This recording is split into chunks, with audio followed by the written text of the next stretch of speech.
Você já parou para perceber que o dinheiro sempre vai embora do mesmo jeito? Não importa se foi um mês bom ou um mês ruim. Não importa se entrou mais ou menos. O resultado é sempre o mesmo. A conta zera. O mês fecha apertado. E você fica com aquela sensação de que o dinheiro simplesmente desapareceu.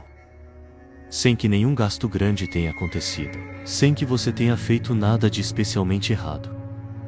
Sem uma explicação clara para onde foi tudo. E então o próximo salário entra. E o ciclo recomeça. Esse padrão tem uma característica que o torna difícil de quebrar. Ele parece inevitável. Parece a forma como as coisas são. Parece que é assim para todo mundo, mas não é inevitável. E não é assim para todo mundo. O dinheiro não some, nunca sumiu. Ele vai para algum lugar. Sempre. A questão não é onde foi.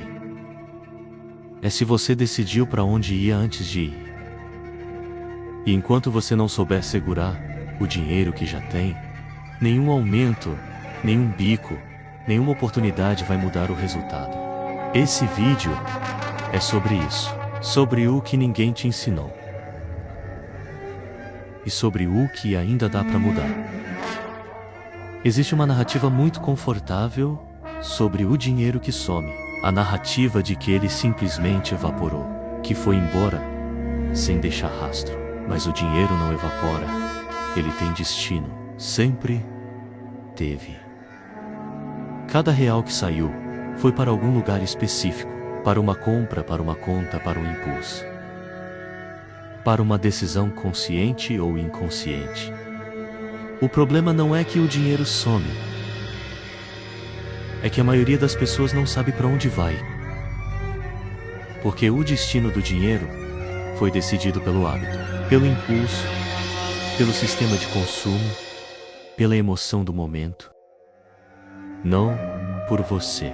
E existe uma diferença enorme entre dinheiro com destino decidido por você e dinheiro à deriva. O dinheiro à deriva sempre encontra um lugar para ir, com uma eficiência perturbadora. E esse lugar raramente é onde você gostaria que fosse. Dinheiro com destino é diferente. Antes de sair, já sabe para onde vai. Antes de ser gasto, já foi direcionado. Antes de o impulso decidir, a decisão já foi tomada. Essa diferença menos entre decidir antes e descobrir depois é o que separa quem segura de quem não segura. Existe algo que quase ninguém fala. Quando o assunto é dificuldade financeira, não é fraqueza de caráter, não é falta de esforço, não é má sorte crônica, é ausência de formação. Ninguém nasce sabendo segurar dinheiro. É uma habilidade. Como qualquer habilidade precisa ser aprendida, praticada, desenvolvida. E diferente de ler, de escrever, de matemática básica, gestão financeira pessoal raramente é ensinada de forma sistemática. O que a maioria aprende sobre dinheiro vem de casa. E se em casa o padrão era gastar tudo que entra, era não falar sobre dinheiro. Esse é o modelo que foi internalizado, não conscientemente, por osmose, por observação repetida do que os adultos ao redor faziam. E então você cresce, começa a receber e replica o modelo. Não porque escolheu, porque é o único que conhece. Entender isso não é desculpa para continuar. É o ponto de partida para mudar. Porque você pode aprender agora. E o que você aprende agora muda o que acontece com o dinheiro que ainda vai entrar. De todas as formas que o dinheiro vai embora. Existem 3 categorias que respondem pela maior parte do vazamento. O primeiro buraco são os gastos invisíveis, pequenos, frequentes, tão naturalizados que pararam de ser percebidos como gastos. A assinatura esquecida. O lanche por impulso, a taxa bancária, o gasto de fim de dia, quando o cansaço baixa a guarda. Individualmente irrelevantes. Somados ao longo do mês, representam uma fatia que surpreende. O segundo buraco são os compromissos futuros, que chegam como surpresa. As parcelas abertas em momentos de impulso, que chegam meses depois consumindo uma fatia do salário, que já não lembra por que existe. O IPVA, o IPTU, a manutenção do carro, gastos previsíveis, que chegam sempre como imprevistos, porque nunca foram planejados. O terceiro buraco é o mais silencioso e o mais caro. É o custo emocional que vira gasto financeiro. A compra que resolve a ansiedade de um momento difícil. O gasto que comemora uma conquista. A saída que anestesia um dia ruim. O dinheiro usado para regular emoção. Sem perceber que é isso que está acontecendo. Fechar esses 3 buracos não elimina todos os problemas, mas muda o volume do vazamento. E com menos vazamento, começa a sobrar algo para construir. Existe uma ideia equivocada sobre o que separa quem consegue guardar dinheiro de quem não consegue. A ideia de que é uma questão de disciplina excepcional, de abnegação quase sobre-humana. Não é isso. Quem segura dinheiro não é necessariamente mais disciplinado. Não sofre menos com a vontade de gastar. O que tem é um sistema. E sistema é diferente de força de vontade. Força de vontade é um recurso finito. Ela esgota. Ela varia com o humor, com o cansaço, com o estresse. Depender de força de vontade para segurar dinheiro é depender de algo que não é confiável por natureza. Sistema é diferente. Sistema funciona independentemente de como você está se sentindo. Funciona no dia bom e no dia ruim, porque foi construído para funcionar automaticamente, sem exigir uma decisão nova a cada vez. Quem segura dinheiro criou um sistema que direciona o dinheiro antes que o impulso decida onde ele vai. Simples assim. Não mais complicado do que isso. O sistema mais simples e mais eficaz tem uma lógica que vai contra o instinto da maioria das pessoas. Em vez de gastar e tentar guardar o que sobra, o que quase nunca sobra menos, inverte a ordem. Primeiro, separa. Antes de qualquer gasto, antes de qualquer conta, um valor é separado para reserva, para construção, para o futuro. Esse valor sai primeiro, automaticamente, antes que o restante seja distribuído. Segundo, automatiza. A separação não depende de uma decisão consciente. Toda vez que o salário entra, é automática, uma transferência programada, uma ação que acontece independentemente do seu estado emocional. Terceiro, vive com o que resta. O orçamento se organiza em torno do que sobrou depois da separação, não em torno do total que entrou. E o que foi separado não está mais disponível para o impulso. Esse sistema não exige força de vontade infinita. Exige uma decisão inicial, de criar o sistema, e consistência em não desfazê-lo, quando o impulso aparecer. É a diferença entre nadar contra a correnteza, todos os dias, e construir uma barragem que redireciona a correnteza automaticamente. Se você nunca segurou dinheiro de forma consistente, existe um erro muito comum na hora de começar. Começar com um valor grande demais. Um valor que exige um sacrifício que o padrão atual não aguenta, e que, portanto, dura pouco antes de ser abandonado. O primeiro dinheiro que você precisa aprender a segurar não é o valor ideal, é o valor mínimo que você consegue manter. Pode ser R$50, pode ser 20, pode ser... O valor não importa tanto quanto a consistência, porque o que você está construindo nos primeiros meses Não é patrimônio, é hábito. É a prova concreta, depositada na sua própria conta, de que você é alguém que segura dinheiro. De que é possível, de que o ciclo pode ser diferente. Essa prova é o que muda a crença.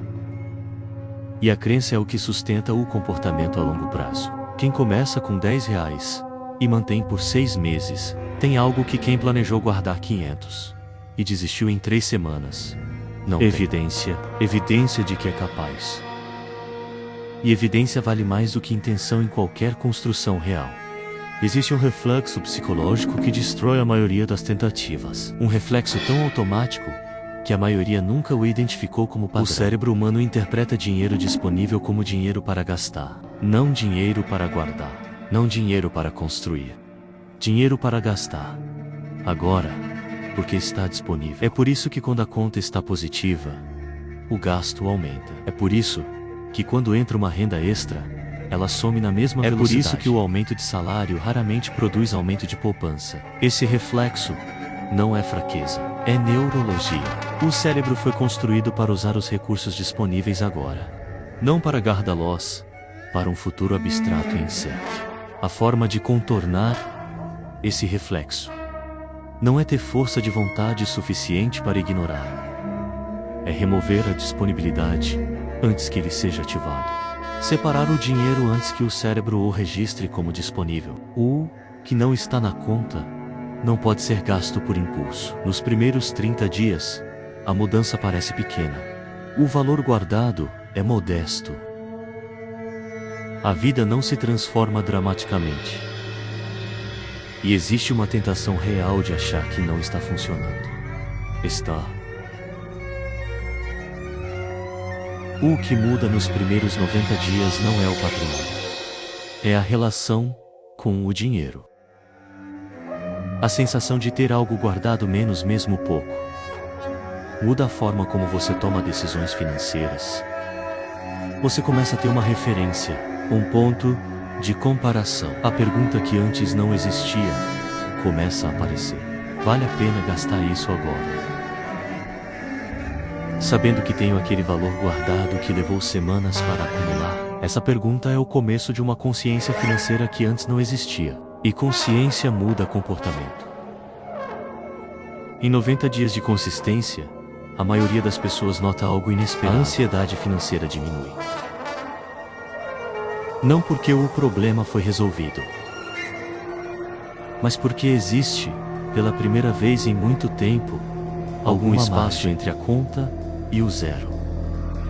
E esse espaço, por menor que seja menos, muda a forma como você consome e pensa no dinheiro como algo para ser usado agora. O valor de uma quantidade de dinheiro é medido pelo que ela pode comprar. O futuro é abstrato. O presente é com quem constrói e pensa no dinheiro como uma ferramenta com duas funções: resolver necessidades do presente e construir possibilidades para o futuro. O valor de uma quantidade de dinheiro inclui se não for, ela pode se tornar. Gasta agora. E esse cálculo, simples, mas transformador, muda o que parece valer a pena gastar. Não é que quem constrói não gasta. É que antes de gastar, faz um cálculo diferente. Um cálculo que inclui o futuro como uma variável real. Essa mentalidade não vem naturalmente para a maioria das pessoas. Precisa ser construída conscientemente. E começa com uma pergunta simples, feita antes de cada gasto: o que esse dinheiro poderia se tornar se eu não gastasse agora? Guardar dinheiro sem direção é tão ineficiente quanto gasta. O número cresce. Ou sem direção, mas não tem sentido. E sem sentido, a motivação para manter o hábito enfraquece. Porque o cérebro humano não se compromete com abstrações, se compromete com propósitos concretos. Segurar dinheiro com propósito é diferente. A reserva de emergência tem um propósito claro: transformar crises em inconveniências. O fundo para o projeto tem um propósito claro: tornar possível o que hoje é impossível por falta de capital. Quando o dinheiro guardado tem destino, mesmo que esse destino seja meses ou anos à frente, ele tem peso emocional. E peso emocional é o que sustenta o hábito. Quando a motivação do início vai embora. O que você está guardando? Para quê? Se a resposta não é clara, esse é o primeiro trabalho a fazer. Existe um ponto de virada que a maioria das pessoas que constrói patrimônio com uma clareza que parece quase mística. O momento em que a relação com o dinheiro inverte. Antes desse ponto, você trabalha para o dinheiro, troca tempo por renda, usa a renda para cobrir gastos, e o ciclo recomeça no próximo mês. Depois desse ponto, algo muda.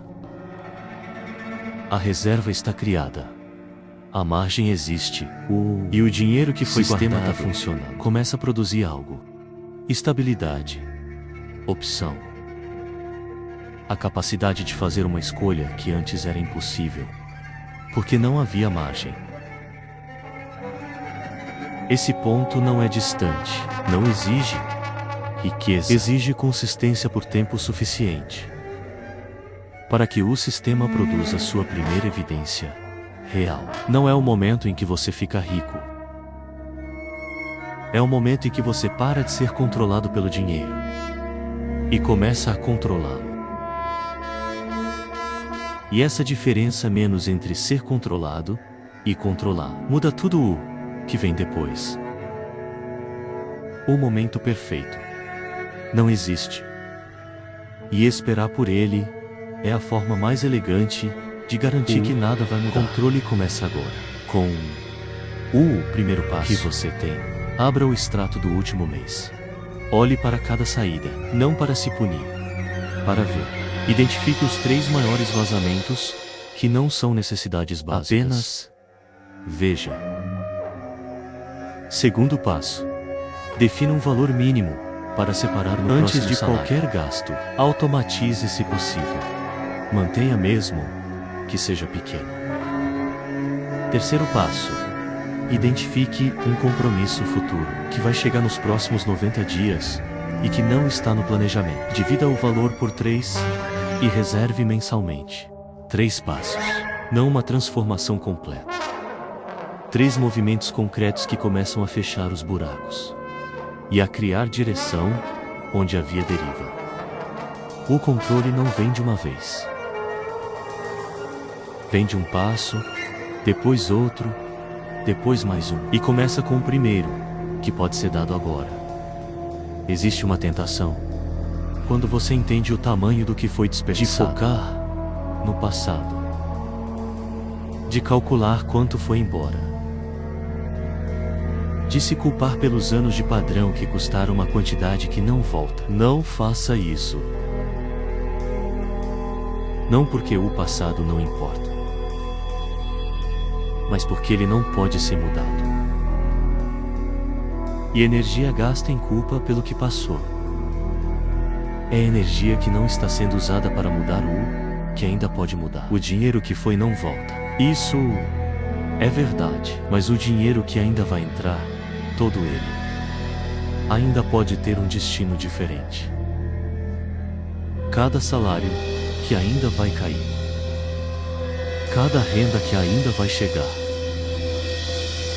Cada real que ainda vai passar pela sua mão. Tem a possibilidade de ir para um lugar diferente do que foi até hoje. Esse é o foco.